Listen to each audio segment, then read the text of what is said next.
ordinary, the Wednesday April meeting. Obviously, just to remind everybody that the meeting is being recorded. It's not a Ponteland Council recording. So, straight to the meeting then. So, any apologies for absence? Richard told. Richard's at a funeral, so he's very apologetic. So, declarations of interest. We have the form. I know several people have come forward, so Catherine must have those forms, please. So, the next item is the minutes of the council meeting held on March 12th. And we've got copies of that, you can have a chance to look at it. So, can I sign it? Well, I'll do the normal page by page. So, page 1. Oh, sorry. Yeah, and in minute 133, the line, the correspondent had said that it appeared to stifle debate and they felt it was unnecessary for a council of this size to record their meetings. That's not actually what was said. The correspondent did say they felt it was unnecessary for a council of this size to record their meetings. They said that they didn't think I was being honest about the Facebook page, and that I thought residents were stupid because decisions are made behind closed doors, but Councillor Greenmount's resident did not raise it appeared to stifle debate as a concern. I beg your pardon, but I did say that. I went back and listened to the recording, Christine. That was not mentioned. They might have said that Well, in a it should message have to you, been. but it wasn't in the. Well, it should have been, because that's what we said. So I'd suggest that we just reword it to remove They that aren't reference. verbatim, but I think there was a very clearly, I can't quite remember what was said, but there was a... You can check the recording, helpfully. It's at 4 minutes 50 seconds in. Christine, you gave that report. Yeah. What's your view? Yeah, well, that's what I was said. That's what was said to me. So that's what I thought I'd said. But if Kevin disputes it and he's seen the recording, And just a further, Just 1 second then. So you're wanting it to change. just remove the reference to The stifling correspondent debate. felt it was unnecessary. Yes, basically. I mean, did it say it affected debate? No, they said they made no reference to any of that. I'm going to check my notes when I get home. Right. Well, I'll sign them later, but... Yeah, another amendment. Sorry, one second. So we'll get that checked with Christine for her notes that she said at the meeting. Obviously, you've got the recording. And we'll check Christine's. So sorry, next. Yeah, it said Councillor Wilson had said that he declared his interest in the Facebook page and he declared this was a great step forward. He did not believe this was the appropriate time to be having this discussion. I would just like that slightly worded to say that Councillor had said that he declared his ownership of the Facebook page on his declaration of interests and that he believed the recording of meetings was a great step forward. I think the way it's written currently makes it seem like me declaring that my interest is a great step forward. And if possible, I think it would also be good to say that I didn't... One second, so... I need to get these off you, Kevin. I'll send them to you afterwards, Please, if you don't Kathy, yeah, mind. that's fine. So if you could send those to Kath and myself, and we can look into that. Yeah, fine. And then just the last point on that was just to say that I didn't think it was the appropriate time to be having this discussion because Councillor Hall had requested that we discuss it at the April meeting. But I just think that's helpful additional context to include in the minutes. But I'll pass a copy of this note over to Kathy. You can send that and we'll have a, Yep. we can have a look at it. Okay. Well, I won't sign that page. Sorry, Alan. Just commenting on this, we're going to end up with this arising on a regular basis because as a person that's written thousands and thousands of sets of notes of meetings, what the author of these notes does is try to summarise what has taken place at the meeting. I'm not disputing what Kevin is saying that he's seen from the record, but what these notes to me try to do, we've got someone who's a very seasoned player making these notes in the form of our town clerk, Kath Maven, and what the notes are always trying to do is to summarise the nature of the discussion and not try to, they're never intended as verbatim thing. We haven't got a stenographer here taking every person's word down as you have within Parliament. So this sort of situation is going to keep arising because I think Kath should be credited with producing a very accurate summary of the nature of the discussions that took place. I don't think she ever tries to put them forward as a verbatim note of exactly what was said by individual people at the time of the meeting. Yeah, can I just say, if you take out everything Kevin's asked, it then means I said nothing.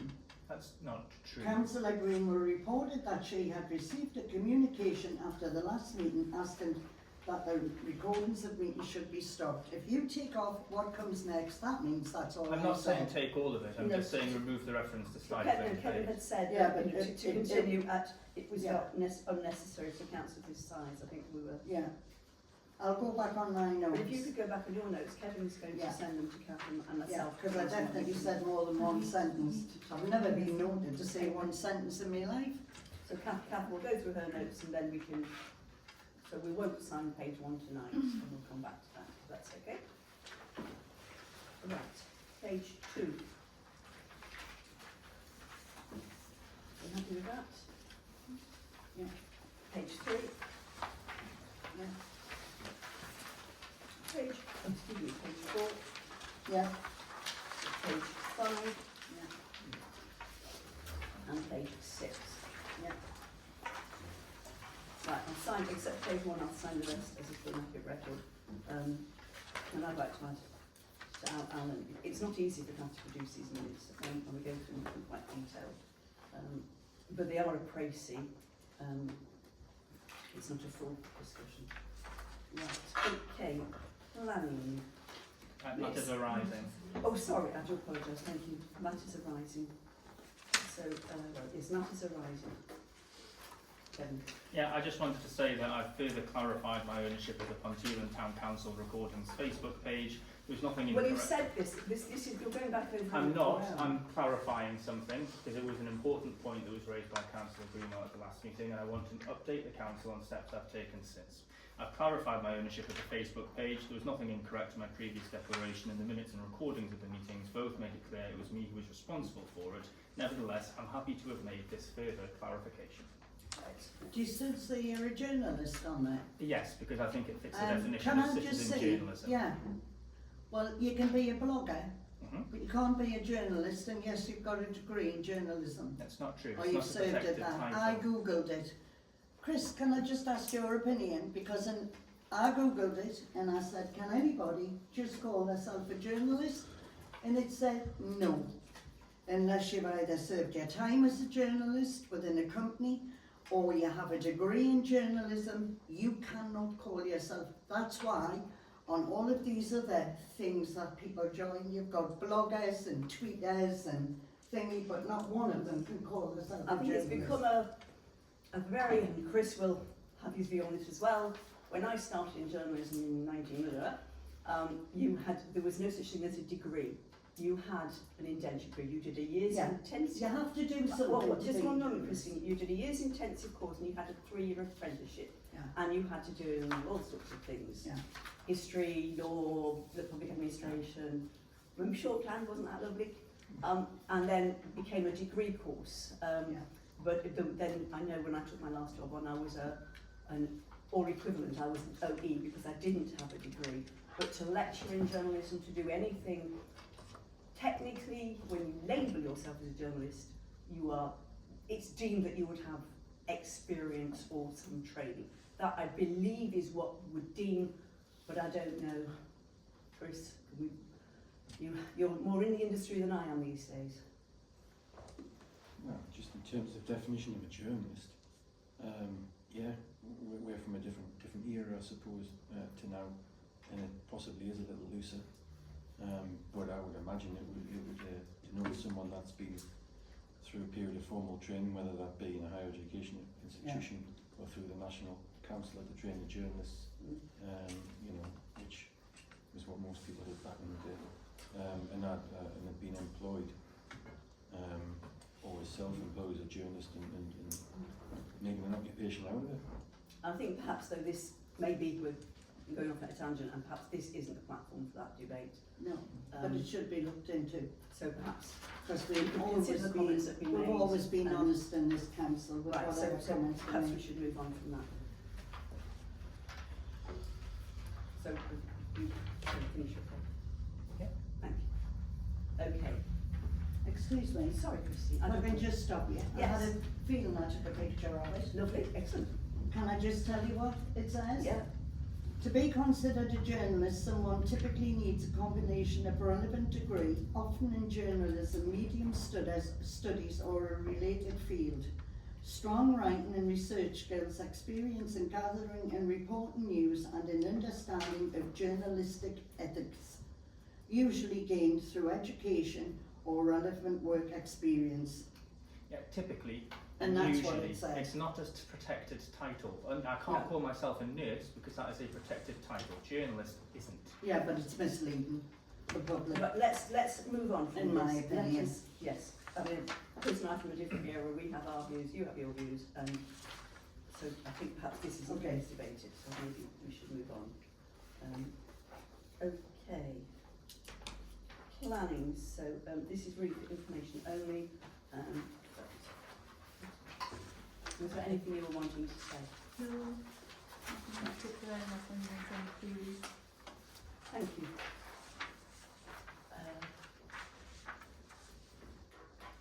So we come to grant applications. Just to stress that these applications are for the 2025-2026 budget, obviously, and that budget has, because we're getting a bit of an increase in grants, which is good. It shows a lot's been done in the community, and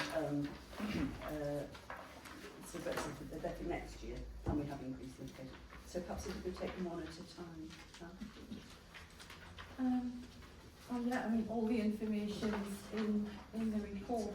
I think I hadn't mentioned how much that the flower and craft show wanted, but it is £500 if you've looked at the application. So yeah, all the information's there. Yeah. So the first one is a party in the park, and it's a very, very big community event. They work very, very hard. We have changed the way we've dealt with things with them. The town council, the admin team used to do a lot to book things, and when we wanted to sort of, we felt we were using a lot of time and energy and effort arranging toilets and things like that. So we suggested they apply for grants, and that's the background to why they apply for grants. So any comments? Lyle? Yes, I just like to say I think it's a great event, Ponteland in the Park. It encompasses all wards, everybody in the village is welcome to it, of all ages. I think it's a great thing that we all achieve here in the village, and I'd like to recommend the ASCII grant as well. So you're So I'd like to propose that. Anyone second? I'll second. Yeah, second it. So those in favour? Yeah. Excellent, thank you very much. So, onto the Rotary Club. Obviously, the report sets out, this is a 10% increase in their application from last year, I think, isn't it? I think it's the cost of the toilets But, and the yeah. bins that they have to order from NCC now. They These used to get that as a free service, but that's no longer the case. So yes, I was going to say there was a reason for this. And again, we used to help them more, but this way they've got the freedom to do what they want now. Kevin? Yeah, just similar comments to Lyle and the previous one on this. It's a great community event. I can remember my grandma taking me down when I was a little one to see the ducks. Never once won. Mine frequently got stuck in the bends and the bushes in the pond. But I'd like to propose that we give them £550. And I just wanted to say that I think it's very impressive that it managed to get £750 from the airport. I think that shows that they've really put their minds to seeking external funding as well. Look, anyone second this? Super, thank you. Those in favour of the grant? Thank you.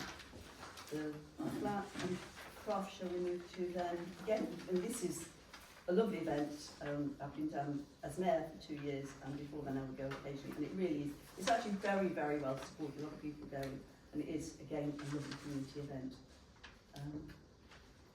Rosie?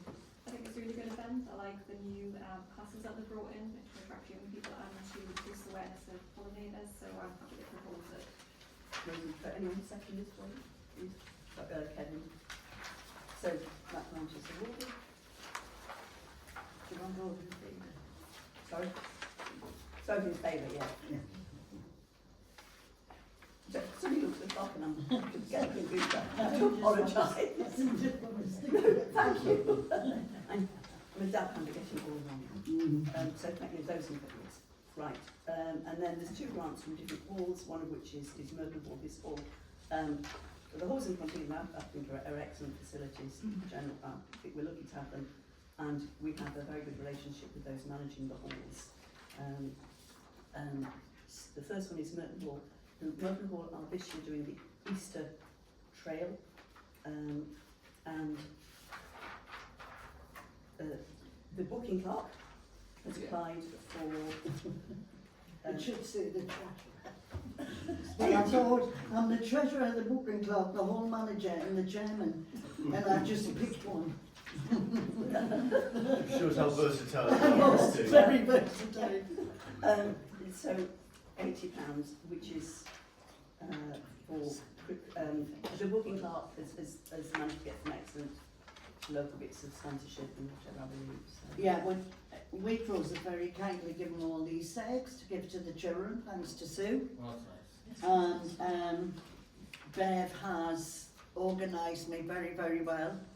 And I've now got a big trolley in the middle of the house with everything in that we need for that. So Excellent. So everybody's pulled their weight on me, so it's and great. again, it's a lovely, lovely And I would event. just ask as many of you to come as possible, not as councillors, but as residents. You're more than welcome. And we'll probably need the help. I mean, it is interesting that when, as a councillor, you ask people and they're, well, the council's got lots of money, so it's not always, but it's interesting that Yeah. they're happy to give, so which is rather nice, because it's But we did think I'd need a lot more money than I've ended up needing, thanks to Waitrose, really. It was just to say to Christine that the Rotary meeting last night we were saying we will be supporting you. I think we were asking about it at the Great. last meeting. We will be there. I believe Bev's brought down the things you need to put in the Right, pot. she has. Well, we'll park off We'll and we park can discuss that off. later. Okay. So we've got this Okay, thanks, Anne. application, Yeah, I'll propose the amount of money, happy to do so, and I just wanted to thank Christine and the rest of the Merton Hall team, although it sounds like you're the majority of the Merton Hall team, for taking over it for this year. It's sort of ensured a great community event can continue. Thanks. so anyone second that? No. Okay, so those in favour? Oh, I can't vote.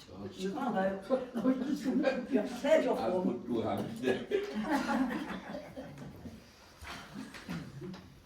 Right, so that bit. And then the memorial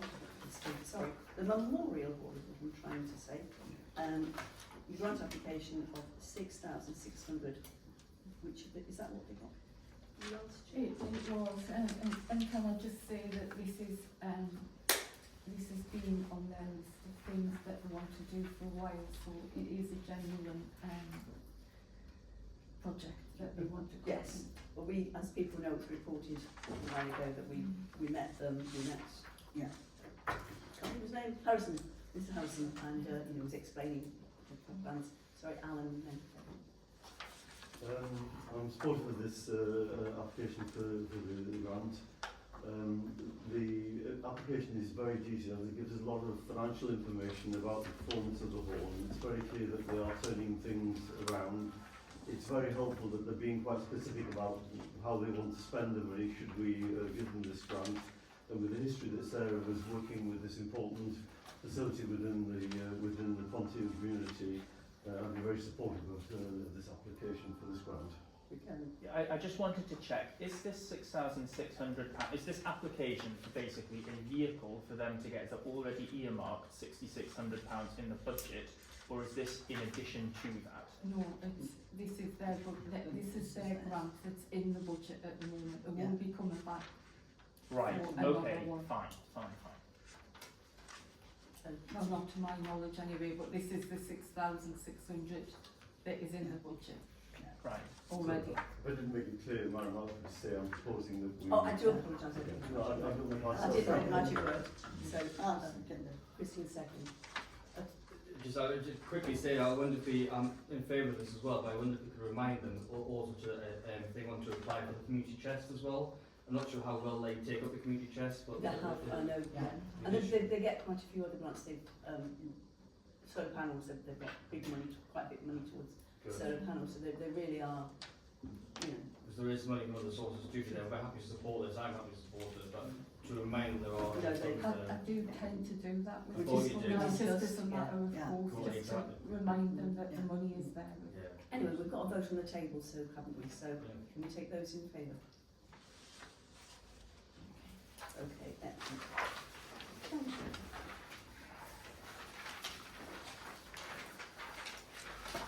So,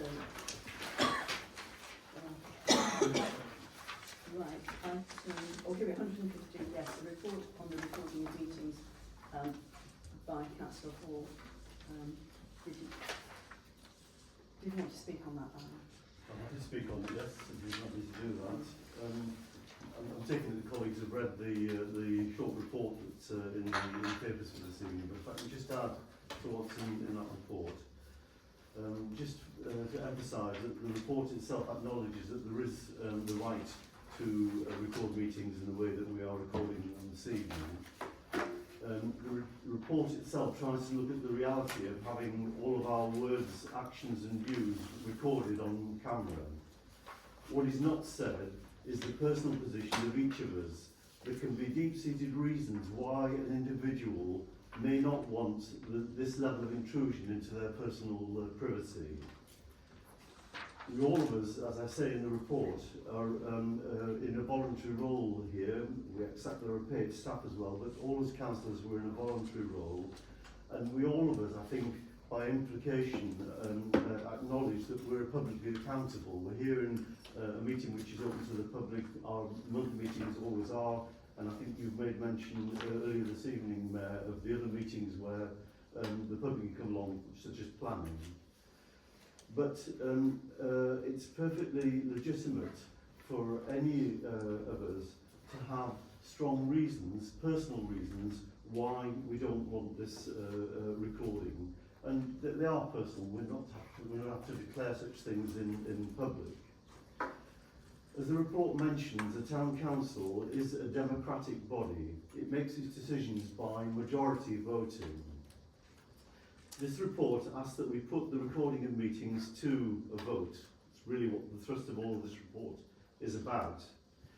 And it seems very reasonable to me that if a majority of us do vote not to have meetings recorded, that the continuing with the recording of these meetings should stop. That's all I want to say in support of the report. Anyone else? Yeah, I've got some short remarks and some questions to ask on this report. But first, I want to restate my view that these recordings are a good thing. They've made our meetings more accessible, allowing residents who can't attend in person to stay informed. They've sparked greater public engagement, increased accountability, and I think improved our conduct and the quality of debates. And at a time when trust in politics is low, it's not clear to me why we would want to resist a measure that strengthens transparency and our connection with the people we serve. So I'm disappointed that we find ourselves spending time debating an issue that, legally and practically speaking, is already settled. Now, I take responsibility for the fact that my decision to record the meetings has caused strong reactions, but I've been genuinely surprised by the extremity of some of those reactions. Since February, I've been called lazy and unconservative for advocating transparency. That has not Excuse happened me, in point these of order, you're meetings. not allowed to speak over me, Karen, in a meeting, so I'll just Excuse me, continue. I'm chair of this meeting. But you're not allowed to interrupt another councillor when they're speaking. And I think do it's- apologise to you, Councillor Wilson. Thank you very much, Karen. My I think pleasure. this is an important discussion, and I Do you not that think I know it is, Kevin? But do you not think we don't like being patronised? I'm not. Sorry, over patronising, to you, thank you. Councillor Thank you Wilson. very much. I've been subjected to emotionally manipulative communications designed to pressure me into stopping.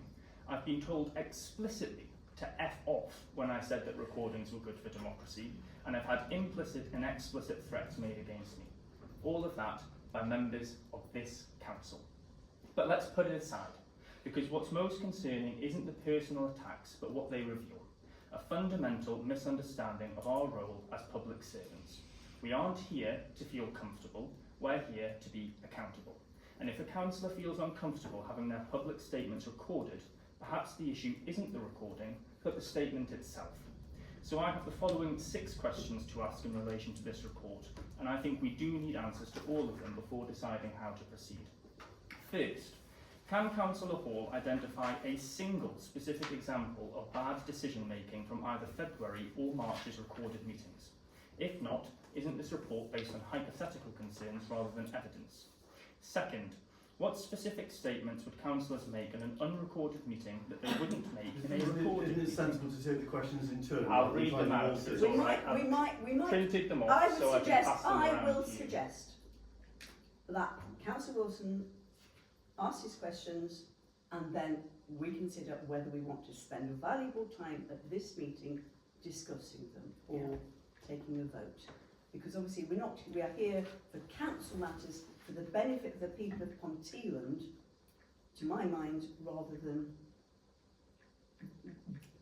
open debate like this. Perhaps you might want time to consider questions, answers, other people might. So let's hear Kevin's questions and then... Thank you, Karen. Second, specific statements would councillors make in an unrecorded meeting that they wouldn't make in a recorded meeting? And doesn't the public have a right to know what those statements are when they affect public policy?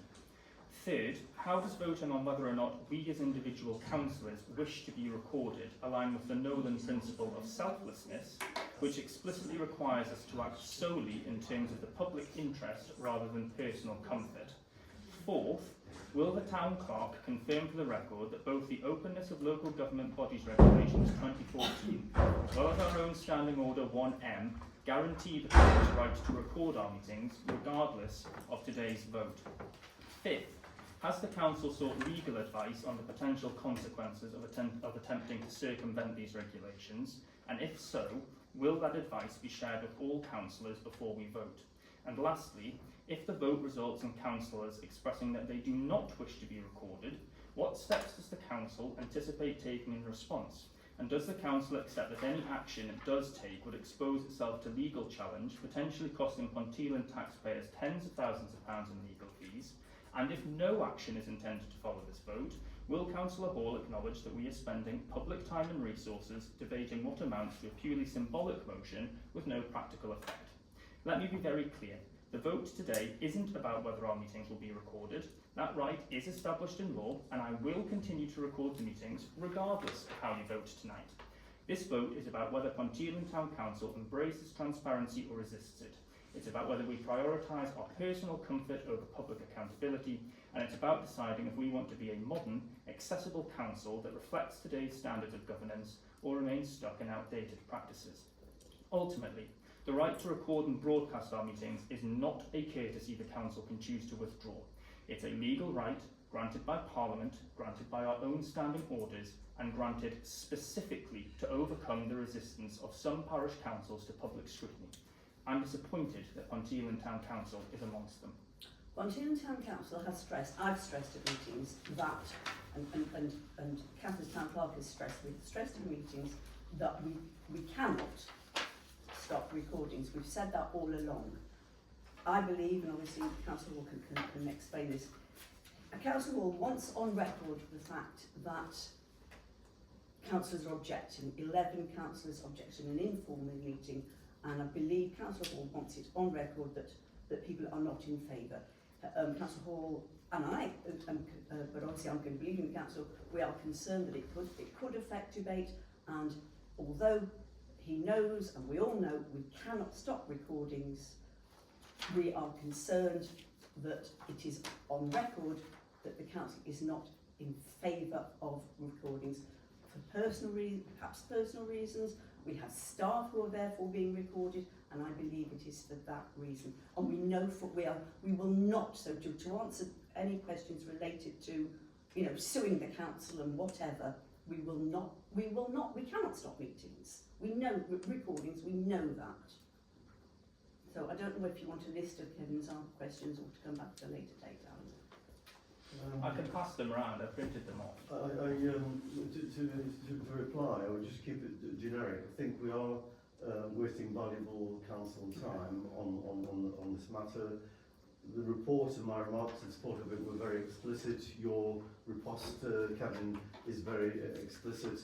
I think as a democratic body, in the way that I highlighted earlier, if the vote this evening was to show a clear majority of us not in favour of recording meetings, a lot of people in your situation would say, even though it might be a legal right to carry on, you would have some sensitivity about it and decide that because the majority of your colleagues don't want it to happen, they may have all sorts of slight reasons or major reasons, but because they're voting in the way that I'm surmising that they might, a lot of people in your situation might decide not to continue with recording. It's in your gift whether to recall or not. Democracy isn't about the 12 of us, it's about the 12,000 people in Ponteland that we collectively represent.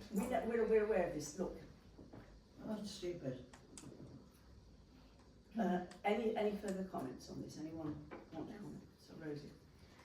So I guess, you know, there's a few things that impacted my decision on this.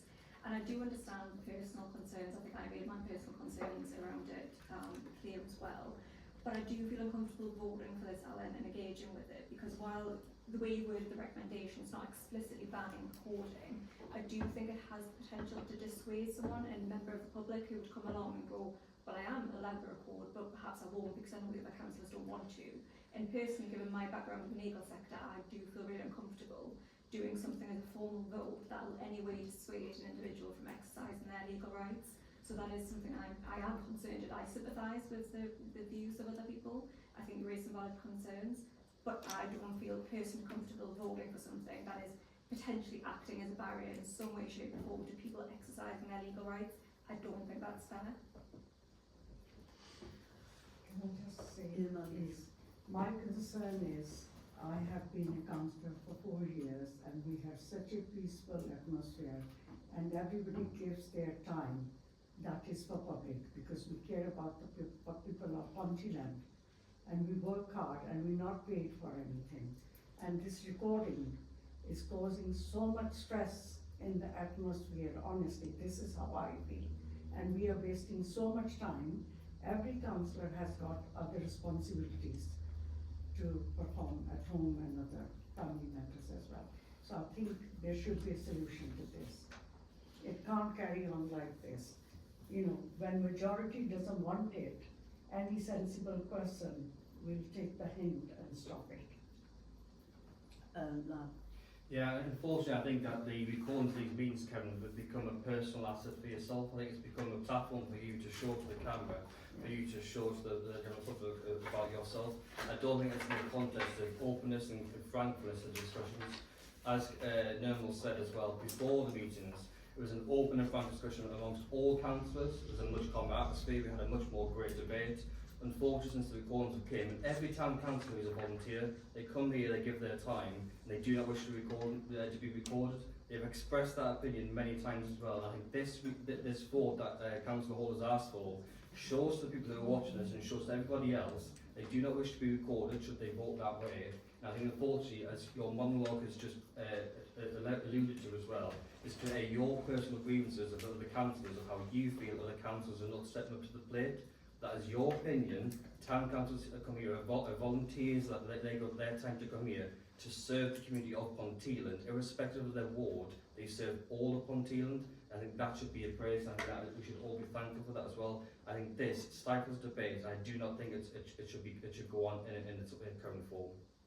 Something I am concerned that people are perhaps more careful what they might say, a little concerned. This debate. I mean, we are very careful. We welcome members of the public, and they do come, and we welcome members of the public. They don't come. They're very, very well aware of it. People will phone Kath and talk about coming. We used to have people do not come to meetings. When I was a trainee journalist back in the day, people regularly went to council meetings. They don't. Obviously, a lot of people take social media. I accept that. I know that. I also want to point out it's not just the volunteers, it is staff as well. I think the debates that we do have do show that we are open. We are very open in our debates and discussions. That's one of the reasons why there had been a proposal some months ago that there was a sort of pre-meeting meeting to sort of discuss a few things and say, oh, we'll vote that way, that's save time, which maybe that's just my interpretation of it, but I would be against that. And I think it's great that and I think it's great, and I admire the fact that people come, give their time and give their views. We argue, we debate. Chris and I virtually arm wrestle at times, but then we go and have a drink together, you know, and I think that is very, very good. So I don't think all my dealings with members of the public, and I do deal with a lot of people, no one has ever accused us of secrecy or whatever. So that's my view. Anyway, Kevin.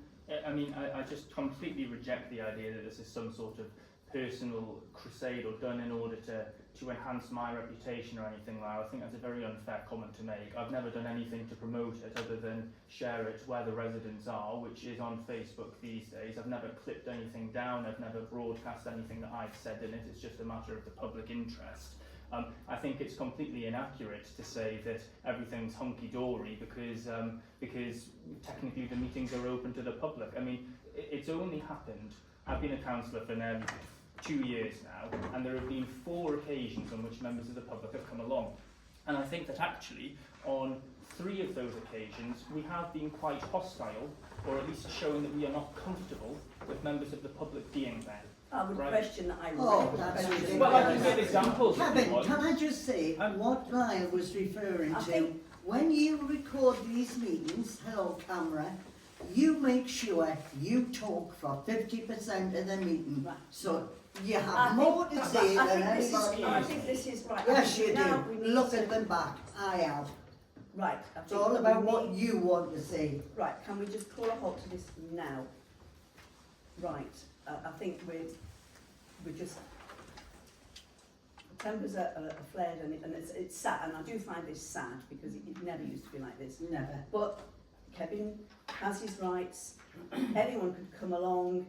I believe Alan was concerned that it is known that we are concerned. Yeah. But Alan, do you want to put this? I'm putting the proposition that's in the report to a vote.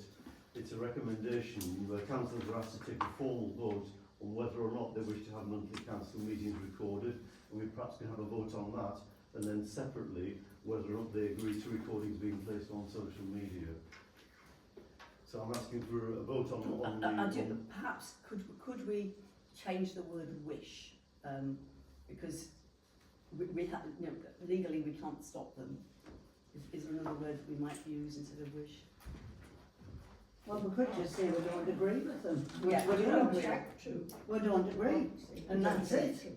We're all entitled to our opinion and we don't agree. So I would certainly, that's the proposal then. Right. yeah, Can I have I'll a- second that. Can I have a recorded vote, please, Kath? Thank you very much. As you voted. Yep, but formally in the minutes. Right, will anyone second that, please? I did. Christine, Yeah. right. Those in favour of, what was the formal vote? We do not agree with the recording of meetings. Okay, those in favour. Thank you. Sorry, can you just keep your hands up a minute? Oh, so everybody, yeah, okay. And those against? I prefer to abstain from voting for the reasons I said earlier. Yep, I'll be abstaining too. Abstain, right, thank you. Do you want to put in a further one about social media? And the second recommendation is whether or not they agree to the recordings of meetings being placed on social media. We don't feel they should be. No. No. No. Right, we're going to put that as formal. That's Yeah. my proposal. Right, Yeah. second, anyone second? Can I have a recorded vote on this one as well, please? Right, those in favour of? Those against? And abstentions? Thank you. Right. Thank you, that's time consuming, thank you. Investment strategy. And it's things like this is what it's all about as a council, isn't it? It's we are very accountable. And the records at every record we could see if they want them. So, over to you, Kath. Yes, everything's in the report. I've drafted a new strategy which will go on the website, and I'll take any questions. Any questions? Alan, sorry. Speaking in support of the recommendation that as the council will be asked to consider a report and approve the investment strategy to be published on the council's website. I'm proposing we go ahead with that. The second that, Lyle, second, those in favour? Thank you, thank you. Thanks, Kath, for the detail from Northumberland Council report, also in the pre-election period, so, Yeah, with us being in the pre-election period, I don't have any update for that point. thank you very much. Sorry. Yeah, I had a question on this. I think it's disappointing that for the second month in a row we've not had a county council update. I happen to notice that the Northumberland County Council Cabinet was due to be discussing approving the sale of the minority stake in the airport to Saudi, the Saudi investment company. And that meeting was withdrawn. And I think that's happened across the other local authorities that have ownership of the airport. I just wondered if Councillor Darwin might know or would be able to find out when the item's going to be put back on. Could I point out, this is the County Council report, it's not a question time. It's always been a question time before and an opportunity No, to ask councillors. it's been, to be fair to me and to Kath and other people, it's questions on the report, not questions. It is the report, it's questions. If Lard had been talking about the airport, we would question that, but we're not, because this is obviously, I mean, Lard probably has an answer, but we've traditionally, well, not traditionally, it is a report, and we can question things on the report, but because of pre-election period or such, there's nothing to report. If there is no report, we can't question the report. Obviously, Richard isn't here. Richard would have more experience with the airport anyway, but it is traditionally a report on.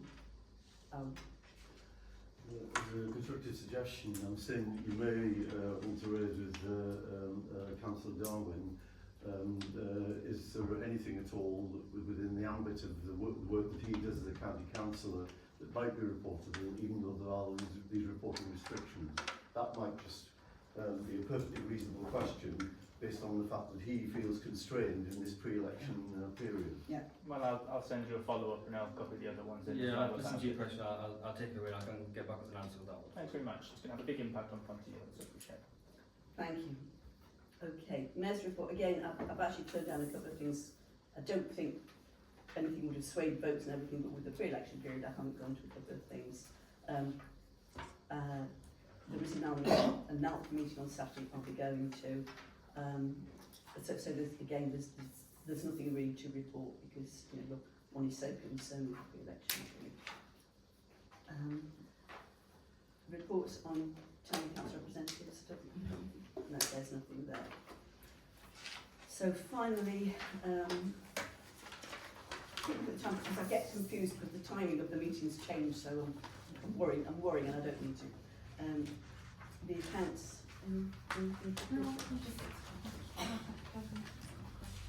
Yeah, we repaid unspent grants towards Neighbourhood Plan. Can we just get some, we'd applied for a grant and it turned out that we've gotten more money for it than we needed for this specific section of work on it? Not really. I put an application in for specific items that were listed by the planning consultant. And some of those items couldn't be finished before the end of the financial year, which was things around public engagement, preparing things for public engagement. So the terms of the grant were if you had spent it all, you had to return it. I had to send them all the invoices of what we had, the costs we had incurred, but we couldn't finish that final bit of work before the end of the financial year. It had to be back with them by the 31st of March. Fine, so as a follow-up, can we apply for the same grant again in this financial year and get it back? Grants may be harder to come by. I have spoken to locality who give out the grants and asked them if it would be possible to submit another grant next year, and if it is, we will, but it looks like it could be more difficult. I think a big concern was, and I think Councillor Johnson will talk if she wants to have anything more, but goalposts have been moved, so the initial time scale, it would have been, we were within that and everything would have been hunky-dory, but because of the change of central government and moving goalposts, things were put back and other things had to be added in and changed, I believe. I also think the company who were giving out the grants have been given different priorities by the new administration. That was with the design code grant, and we couldn't, I did put a design code application in, and we couldn't get it because our priorities didn't match what The new their new priorities were once there was a change of government. But this grant that we're talking about here it was all listed, and that's why we got the application, well, that's why we got the amount, but we couldn't complete all the work. It really is as simple as that. It's the public engagement part of that work that we bid for, and we just couldn't complete it in time. But it wasn't because there were reasons, there were very genuine reasons Well, why. Yeah. Okay, so is that the, okay? Yep. Right. Obviously there can be no further, any other business, so that completes the meeting. Thank you very, very much. Thank you. You.